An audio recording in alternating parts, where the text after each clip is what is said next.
It was a cold and snowy New Year's night. The people were passing by with their warm coats, gloves and scarves. They were all in a rush to get somewhere. Some were late and rushing to get home, and some were going to a venue to celebrate the New Year.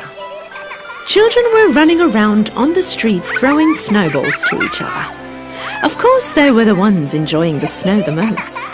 They were playing with each other and laughing hysterically. But on the streets, there was a girl, different than the ones that were playing. This little girl was standing in the middle of the street, watching the other kids play. She did not have a hat to protect her from the cold like others. Her clothes were light and ripped, and the slippers on her feet didn't fit her right. They were big. She was holding a box in her hands, shivering from the freezing cold. The little girl barely noticed a car coming right at her. Hey kids, stay on the side of the road, you're gonna get run over! The little girl threw herself on the sidewalk that second. But while she was running, the very big slippers on her feet flew off. When she was on the sidewalk, she turned around and looked.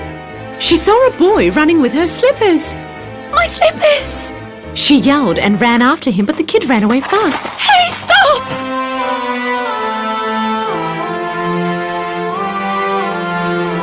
Having no choice but to walk barefoot, she sought for a shelter next to a wall. She opened the box she had been holding and she put it down. She was looking in the box full of matches with her eyes watery from the cold. This was a little match girl, but she could not even sell one box of matches that day. If she could make a sale and earn some money, she could go home and have at least a bowl of warm soup with her mother. So she started yelling with her thin, shivering voice from cold and sadness. "Matches! Matches! Anyone wants matches? Matches!" Nobody on the street paid any attention to her, so she sat down next to the wall. Her fingers started to ache from the cold. She could not bear the pain anymore. Somehow, she had to warm up. She opened a box and pulled out a match. Her fingers were numb, and she could barely hold a match. With her shivering hands, she lit the match on the wall, and suddenly a warm orange light surrounded her. Poor girl passed the match from one hand to the other to warm her fingers. Her hands were not cold anymore. She found herself in front of a burning stove. She stared at the fire and started dreaming. She was sitting in front of a big stove in a beautiful room. She had a woolen sweater on her, furry boots on her feet, and a beanie on her head. It was so hot she began to sweat. But suddenly, the match went out. With the match out, those sweet dreams also vanished. Her little fingers began to freeze and ache once again. She lit up another match. At that moment, a cold wind blew. The little girl turned to the wall to keep the match from going out, and she covered the fire with her hands.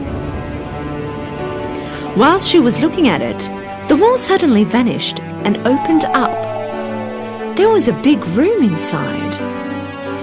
There were all sorts of food spread on a table with a white cloth, and the silver candlesticks on the table lit up the room like daylight. She stared at the table and saw that in the middle of the table there was a beautifully grilled big piece of meat.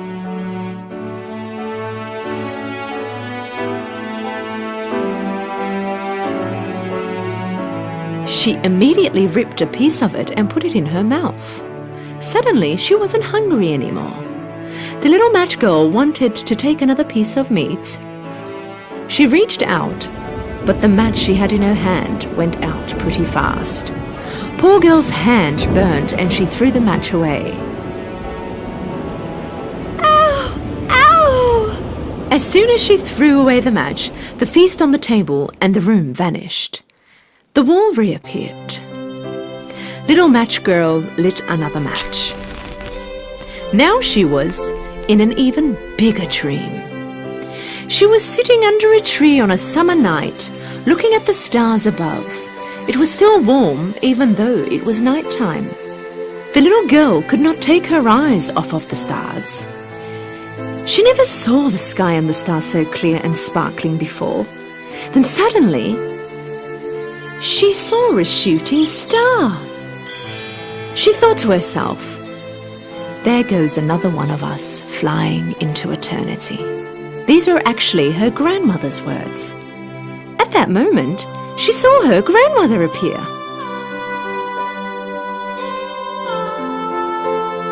"When you see a shooting star, know that someone will take its place, my dear." Her grandmother was visible for a brief moment, and then when she disappeared, the little match girl called after her. "Grandmother, stop! Don't go! Don't go, please! I really missed you!" To see her grandmother one more time, she lit up another match. She forgot how she was freezing from cold in the middle of the street and started dreaming once again. Every time she lit up a match, she felt as if she was seeing her grandmother and hearing her voice. The little girl lit up another match. Her surroundings lit up like daylight. She never saw her grandmother this beautiful before. Her loving face made her forget all the cold and bitter days she had ever been through. She did not want this moment to finish, so she lit up the final match in a hurry. Her grandmother appeared in front of her again. She reached out her arms to hold the little match girl's hand. They started to fly up into the sky together. The little girl felt a sudden relief. There was no cold or hunger anymore.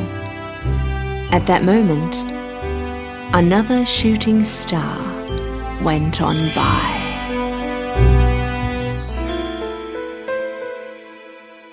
In the morning, the people who passed by on the street saw the little match girl laying down by the wall, her eyes closed but with a sweet smile on her face. She had a lot of burnt matches around her. The matches which, with their flames, brought her dreams alive that no one would ever dream about.